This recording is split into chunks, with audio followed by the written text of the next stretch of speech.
Muito bem, amigos. Vamos dar continuidade, então, à nossa aula de improbidade administrativa, Lei 8.429 de 92, claro, já atualizada pela Lei 14.230 de 2021. Nós já passamos da aula 1, já passamos da aula 2, já passamos da aula 3, já passamos da aula 4, já passamos da aula 5, nós estamos na aula 6, desenvolvendo a aula 6. E da aula 6 a gente já passou das etapas iniciais, que foram os blocos 6A, 6B, 6C. Depois a gente foi para os blocos intermediários, 6D, 6E e 6F. E agora a gente se encaminha para a parte final da nossa aula 6, certo? Vamos nos encaminhando então para essa parte final e entrando agora num artigo novo, que é o artigo 17C. O artigo 17C, meus amigos, ele já vai praticamente para a parte final do procedimento judicial, certo? Vamos dar uma lida no que diz o artigo 17C no seu caput.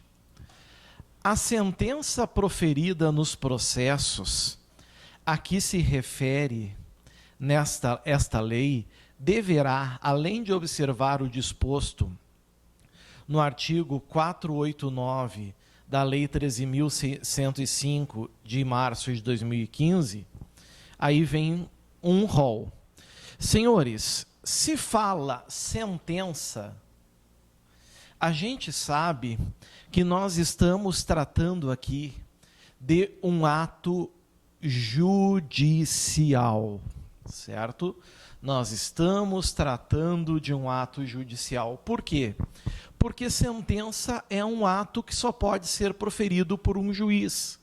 Sentença é um ato jurisdicional.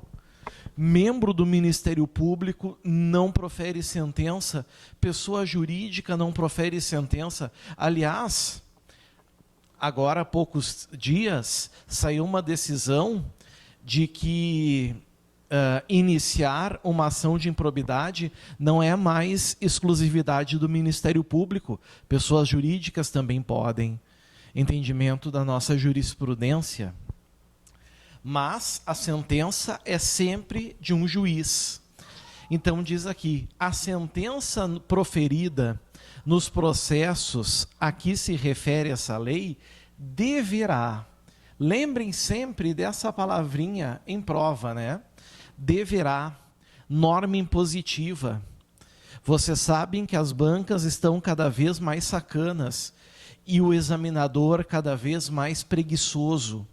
E muitas vezes ele simplesmente decide trocar a palavrinha deverá por poderá, dando a impressão de que existe uma faculdade para o julgador, e isso não é verdade, é uma obrigação, deverá.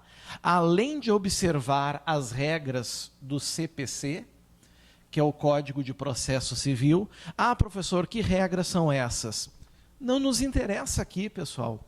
Aqui só nos interessa saber que são as regrinhas do artigo 489, certo? Mas não nos interessa porque não cai na nossa prova. Se vocês forem fazer uma prova que caia direito processual civil, o docente que for ministrar o tema, se cair sentença no conteúdo programático, ele vai falar sobre o artigo 489. Caso contrário, ele não falará. Certo? Vamos cuidar isso. Mas agora vem as regras, os requisitos, sim, que estão na Lei de Improbidade Administrativa. Certo? Aqui nós temos 4 incisos. Então, são esses 4 incisos que precisam estar presentes. É óbvio que esse rol que vocês estão vendo aqui, deixa eu afinar um pouquinho a minha caneta, eu estou achando ela muito grossa. É óbvio, amigos, que esse rol, ele é um rol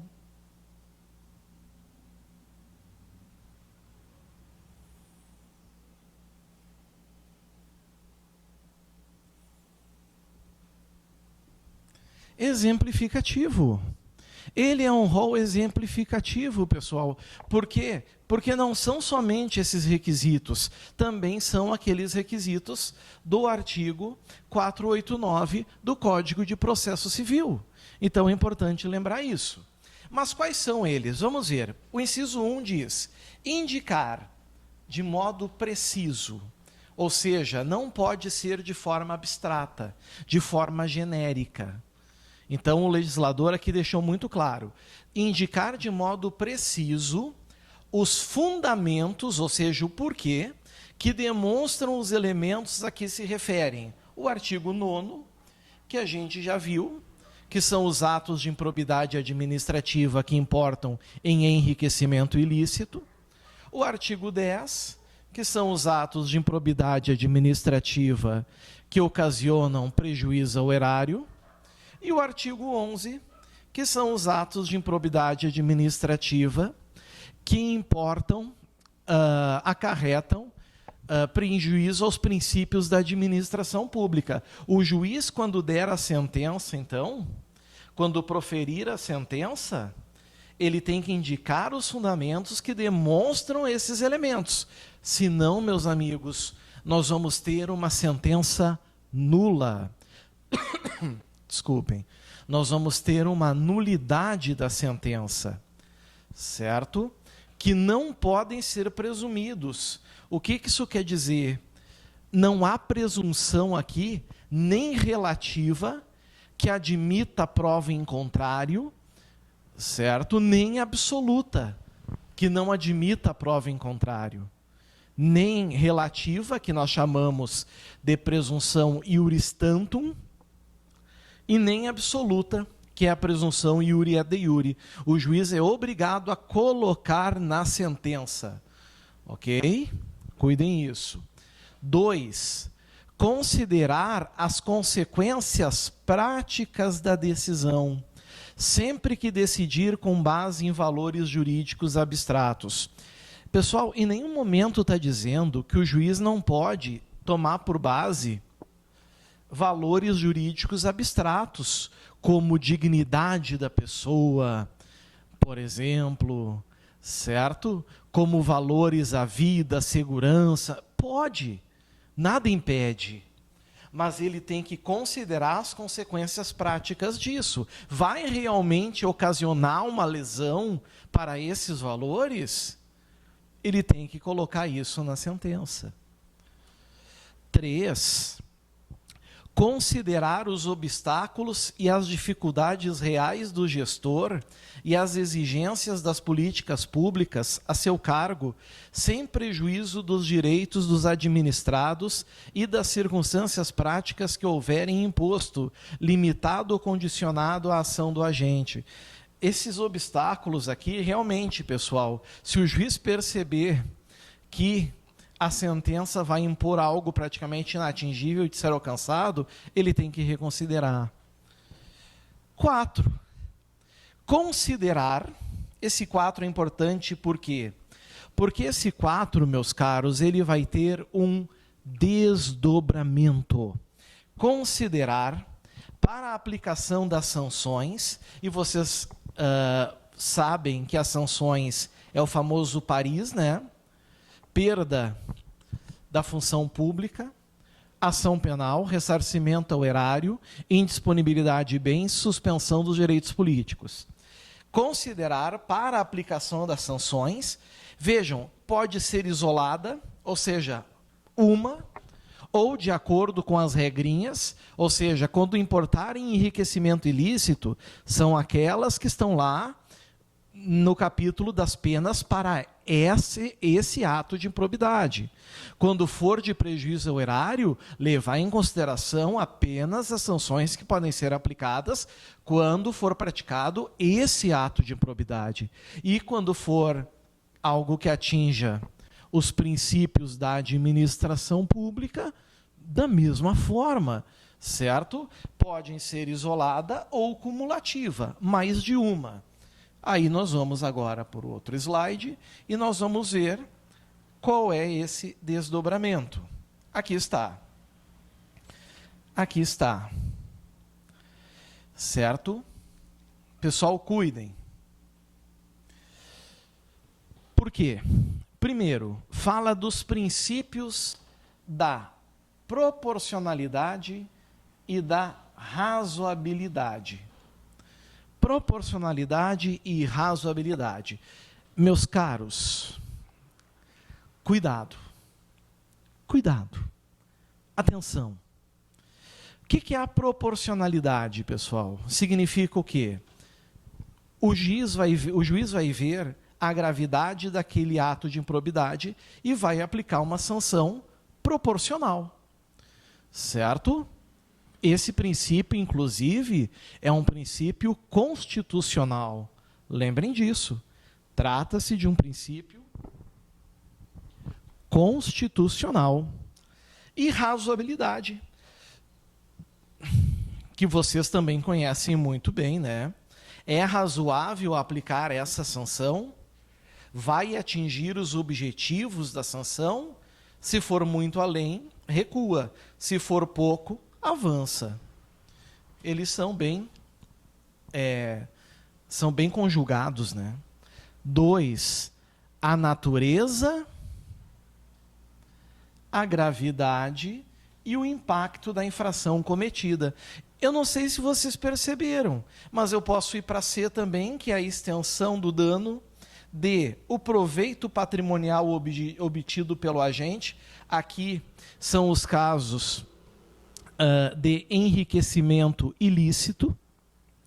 As circunstâncias agravantes ou atenuantes. O que é uma agravante? É uma circunstância, amigos, que não faz parte do tipo administrativo, mas se ela ocorre, ela torna a situação pior e serve para elevar a sanção. Atenuante, ao contrário, ela simplesmente está circundando o tipo administrativo, certo? Mas ela não faz parte do tipo administrativo. É que nem o homicídio, matar alguém. Se for matar um irmão, o homicídio não é matar o irmão, é matar alguém, mas matar o irmão é pior pela lei. Isso é uma agravante, certo? Circunstâncias agravantes ou atenuantes. F, a atuação do agente em minorar os prejuízos e as consequências advindas de sua conduta, ou omissiva ou comissiva, que eu já falei para vocês o que é comissiva, é um fazer, é uma ação. Os antecedentes do agente. Tudo isso aqui é o que, meus amigos? É a chamada dosimetria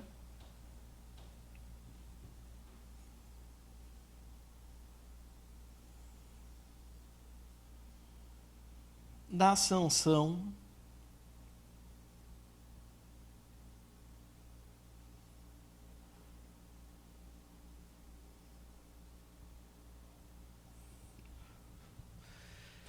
certo? É a dosimetria da sanção administrativa.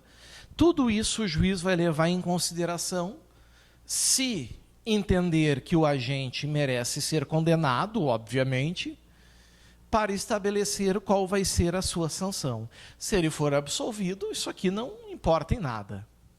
Bom, os incisos seguem, não são apenas aqueles 4. Aqui nós temos os 5, 6 e o 7, que também têm que ser observados na sentença pelo juiz.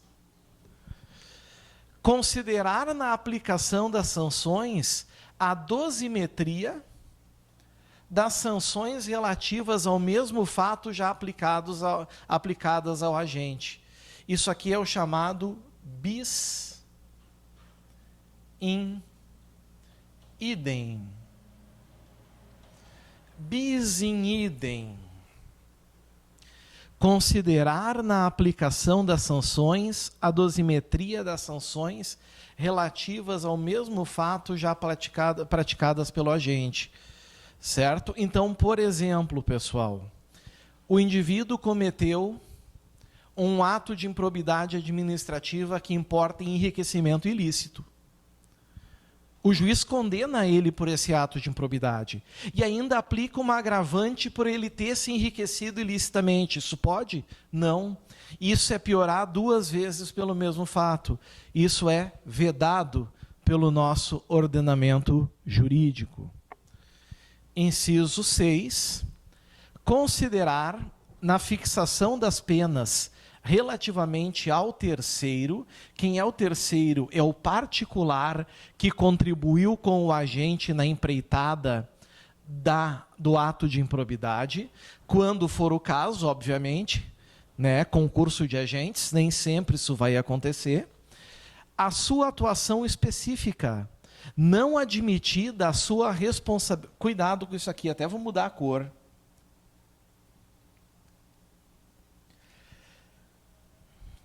Não admitida a sua responsabilização por ações ou omissões para as quais não tiver concorrido, ou seja, não tiver contribuído, seja de forma ativa, agindo, seja de forma omissiva, se omitindo, ou das quais não tiver obtido vantagens patrimoniais indevidas.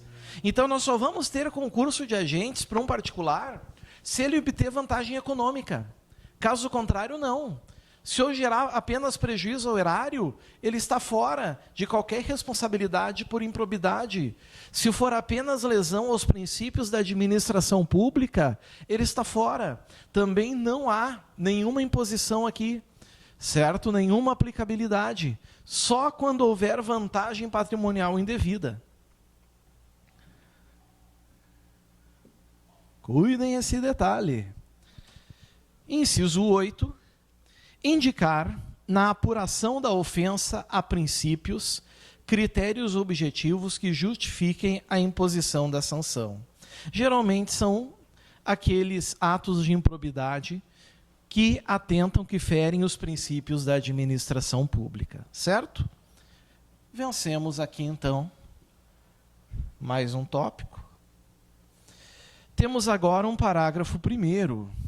Passamos os incisos do artigo 17C, passamos os incisos, passamos as alíneas daquele inciso 4 e agora entramos nos parágrafos. Olha o que diz o parágrafo 1º. A ilegalidade sem a presença do dolo, sem a presença de dolo, que a qualifique, não configura ato de improbidade. Pessoal, isso aqui o legislador quis deixar muito claro, porque isso é repetido inúmeras vezes durante a lei de improbidade administrativa. Certo? Isso aqui é visto inúmeras vezes, o tempo inteiro. Toda vez que a gente está diante de um ato de improbidade administrativo, certo? Toda vez que estamos diante de um ato de improbidade administrativo, durante a lei, toda hora vai falar que se exige o dolo, que não existe, cuidem para se isso cair em prova, não existe ato de improbidade culposo. Esse parágrafo 1º é muito claro aqui. O juiz está diante dele, todo o processo do ato de improbidade. Raramente vai chegar para ele sem o dolo, mas chegou. Se ele verificar que não há dolo, não há ato de improbidade. Está aqui, ó. A ilegalidade, pode até ser ilegal o ato, sem a presença de dolo que a qualifique, não configura ato de improbidade. Pode ser daqui a pouco um crime culposo do direito penal, pode ser um ato, um ilícito civil, pode ser um ato que configure uma infração disciplinar de outra lei, mas não será ato de improbidade administrativa. Cuidem isso. Parágrafo 2º. na hipótese de litisconsórcio passivo. Meu Deus, o que é isso?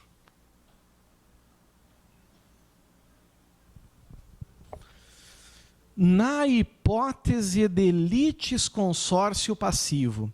Litisconsórcio passivo, amigos, quer dizer que nós vamos ter mais de uma pessoa respondendo pelo ato de improbidade. Ok? É isso. Nós vamos ter mais de uma pessoa respondendo pelo ato de improbidade. Então tá lá. Na hipótese de litisconsórcio passivo, a condenação ocorrerá no limite da participação dos benefícios diretos, vedada qualquer solidariedade. Ou seja, a responsabilidade é de cada um, na medida de sua culpabilidade. Não pode-se o juiz pegar uma responsabilidade e atribuir para todos, aqueles que estão no polo passivo. Por exemplo, tem um ato de improbidade contra A, B e C. O juiz vai ter que individualizar a sanção. Individualizar para A, individualizar para B e individualizar para C. Certo? Para os três. Não pode aplicar uma sanção padrão, modelo para os três. Fere a individualização da pena, a individualização da sanção. Parágrafo 3º. Não haverá remessa necessária nas sentenças de que trata essa lei. O que é a remessa necessária? No processo civil é chamado reexame necessário. No processo penal é chamado recurso ex officio. Em algumas circunstâncias, em algumas situações, quando o juiz profere no processo civil algumas sentenças, e no processo penal também algumas sentenças, mesmo que as partes não recorram, o juiz é obrigado a remeter para a instância superior. O juiz precisa remeter. Isso é o reexame necessário, ou recurso ex officio. Aqui, na lei de improbidade, isso não ocorre. Cuidem que, se isso cair em prova, eu gostaria que os senhores não errassem. Aqui está. Não haverá remessa necessária nas sentenças de que trata esta lei. Cuidem isso. É fácil entender, vocês não vão errar.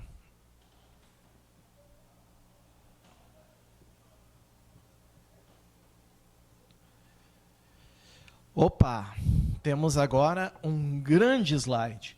Mas eu acredito que é só tamanho. Saímos do 17C, entramos agora no artigo 17D. A ação por improbidade administrativa é repressiva. O que quer dizer repressiva, amigos? Significa que busca uma acusação. Só isso. De caráter sancionatório, ou seja, busca aplicar, e aqui não é correto dizer uma pena. É correto dizer uma sanção, porque pena, remete sempre a caráter criminal, destinada à aplicação de sanções de caráter pessoal previstas nessa lei. Será que são realmente sanções de caráter pessoal? Vamos lá. Perda da função pública. É para uma pessoa? É. A ação penal é para alguém? É. O ressarcimento ao erário é uma pessoa que tem que fazer? É. A indisponibilidade de bens são os bens de alguém que ficam indisponíveis? Sim. E a suspensão dos direitos políticos é de uma árvore? Não, é de uma pessoa. Certo? E não constitui ação civil. Vedado seu ajuizamento para o controle de legalidade de políticas públicas e para a proteção do patrimônio público e social, meio ambiente e de outros interesses difusos, coletivos e individuais homogêneos. Significa que a ação de improbidade é subsidiária. Se for qualquer uma outra, é essa outra que vai ser ajuizada. Então, afastando essas outras, certo? Por eliminação, a gente chega na ação por improbidade administrativa. Parágrafo único. Ressalvado o disposto nessa lei, isso aqui é uma exceção. O controle de legalidade de políticas públicas e a responsabilidade de agentes públicos, inclusive políticos, até porque todo agente político é um agente público, mas a recíproca não é verdadeira, nem todo agente público é um agente político. Entes públicos e governamentais, por danos ao meio ambiente, ao consumidor, a bens e direitos de valor artístico, estético, histórico, turístico e paisagístico, a qualquer outro interesse difuso ou coletivo, a ordem econômica, urbanística, a honra e a dignidade de grupos raciais, étnicos ou religiosos, e ao patrimônio público e social, submetem-se aos termos de outra lei, certo? Que é a Lei 7.347, de julho de 85. Então, não nos interessa, porque é uma outra lei que não é a lei que nós estamos trabalhando, que é a lei de improbidade. Artigo 18. A sentença que julgar procedente, pessoal, cuidem isso. Toda vez que falar em sentença que julgar procedente, significa que é uma sentença que reconheceu o ato de improbidade administrativa. Ok? É uma sentença que reconheceu e que vai, em regra, condenar o agente. Então, está aqui. A sentença que julgar procedente a ação fundada nos artigos 9º, já sabem de cor, enriquecimento ilícito, e 10, lesão ao erário, condenará ao ressarcimento dos danos e à perda ou reversão dos bens ou valores ilicitamente adquiridos. No artigo 9º, a gente tem certeza que vai ter bens ilicitamente adquiridos. No artigo 10, talvez sim, talvez não. Conforme o caso, em favor da pessoa jurídica prejudicada pelo ilícito. Não está dizendo aqui o 18, o objetivo dele não é dizer que vai haver ressarcimento, e sim para quem vai haver o ressarcimento, que é para essa pessoa jurídica prejudicada pelo ilícito. Ok?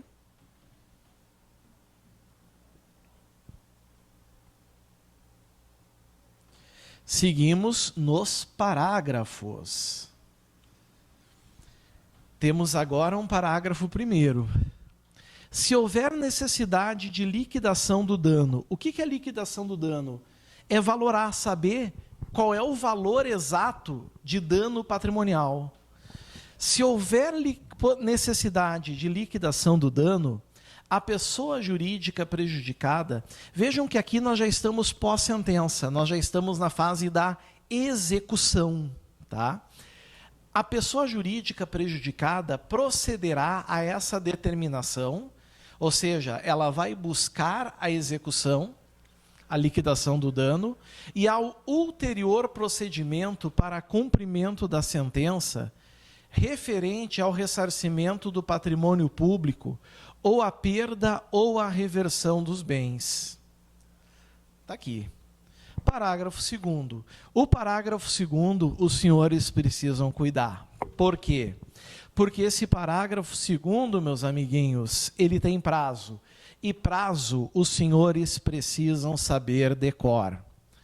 Caso a pessoa jurídica prejudicada não adote as providências a que se refere o parágrafo 1º, ou seja, não encaminhe para a liquidação do dano, no prazo de 6 meses, na tua prova vai vir 3 meses, vai estar errado, vai vir 1 ano, vai estar errado, vai vir 1 mês, vai estar errado. São 6 meses. Obviamente que os prazos começam a contar de algum momento. Contado do trânsito em julgado da sentença de procedência da ação. Trânsito em julgado quer dizer o quê? A partir do momento que não cabe mais recurso algum. Certo? A partir do momento em que não cabe mais nenhum recurso. Caberá ao Ministério Público, cuidem isso, tem que saber, cabe ao MP proceder à respectiva liquidação do dano. Então, primeiro, quem é que tem que fazer isso, pessoal? a pessoa jurídica prejudicada. Se em 6 meses ela não fizer, o Ministério Público faz. Está aqui. Proceder à respectiva liquidação do dano e ao cumprimento da sentença referente ao ressarcimento do patrimônio público ou a perda ou a reversão dos bens, sem prejuízo de eventual responsabilização pela omissão verificada. E quem é que responde por essa omissão? O membro do Ministério Público, o promotor natural que deveria fazer e não fez. Provavelmente responderá por uma prevaricação na esfera criminal ou até mesmo uma infração disciplinar. Parágrafo 3º. Para fins de apuração do valor do ressarcimento, deverão ser descontados os serviços efetivamente prestados. Não tenho o que explicar aqui. Fácil de entender, não é, senhores? Não requer prática nem habilidade nessa questão. Parágrafo 4º. Às vezes, né, não tem como pagar, esse valor é tão grande que fica difícil concretizar, efetivar aquilo que realmente se quer. E aí vem o parágrafo 4º. O juiz não é obrigado. Vejam que agora a palavrinha aqui é poderá. E quem poderá fazer isso é o juiz. O juiz poderá autorizar o parcelamento desse dano. O parcelamento em, vejam, não é em 48 parcelas mensais, é em até 48 parcelas mensais, ok? Em até 48 parcelas mensais, corrigidas monetariamente, do débito resultante de condenação pela prática de improbidade administrativa, se o réu demonstrar incapacidade financeira de saldá-lo de imediato. É claro que a maioria dos réus vão, de alguma forma, tentar se locupletar, se beneficiar desse dispositivo, mas a lei está aí para isso. Se até para as pessoas físicas isso é possível, para os réus dessa magnitude e valores muito altos também é. Ok?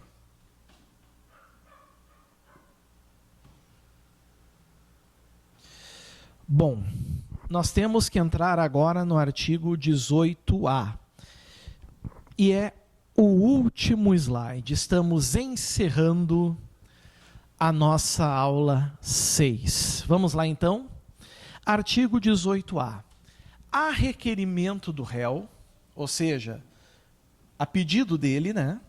A requerimento do réu, a pedido do réu, na fase de cumprimento da sentença, vejam, a gente teve a fase da investigação, a gente teve a fase do início da ação de improbidade, a gente teve toda a produção de provas, que é a instrução, nós tivemos o momento da sentença, se a sentença for absolutória, acabou, se ela foi condenatória, cabe recurso, e passado o prazo do recurso, transitou em julgado, é o momento, então, do cumprimento da sentença.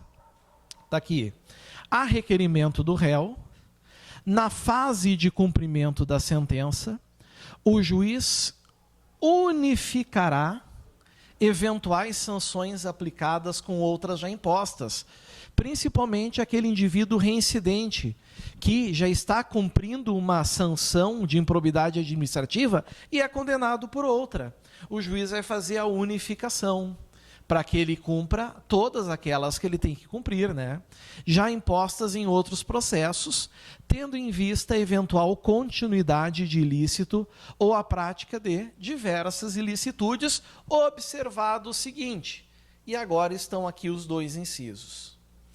No caso de continuidade de ilícito, o ilícito continuado, ou seja, o sujeito pratica vários ilícitos, mas numa uniformidade de comportamentos, de maneira de tempo, lugar, modo de execução e outras semelhantes.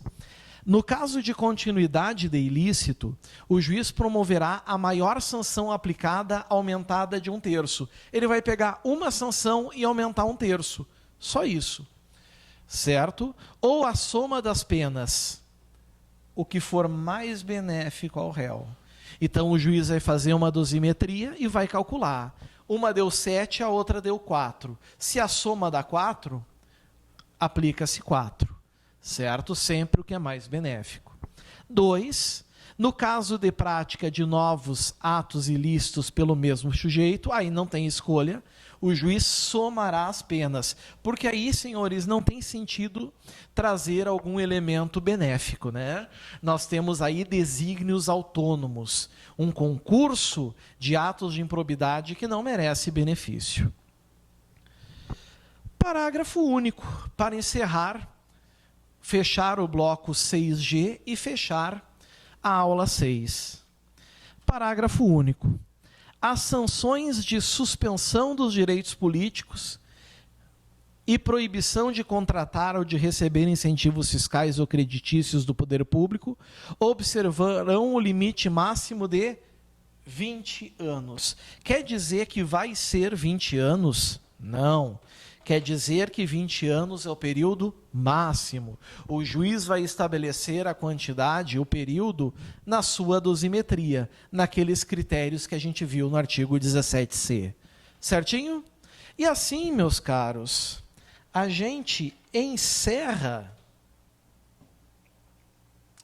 nós encerramos a nossa aula 6. Que é o nosso capítulo 5. Nós temos que entrar agora na aula 7, que é o capítulo 6, que falam das disposições finais. Mas eu receio que não haja tempo agora para esse bloco. Então agora o que a gente faz? Aquilo que vocês sabem bem. Nós vamos tomar um cafezinho, vamos tomar um chazinho, vamos dar uma relaxada, e daqui a uns minutinhos, então, nós prosseguiremos com a aula 7, falando das disposições penais, que agora sim nós vamos trabalhar o ato de improbidade em conjunto com crimes previstos no Código Penal e em legislação especial. Certinho? Aguardo vocês. Um grande abraço. Valeu. Tchau, tchau.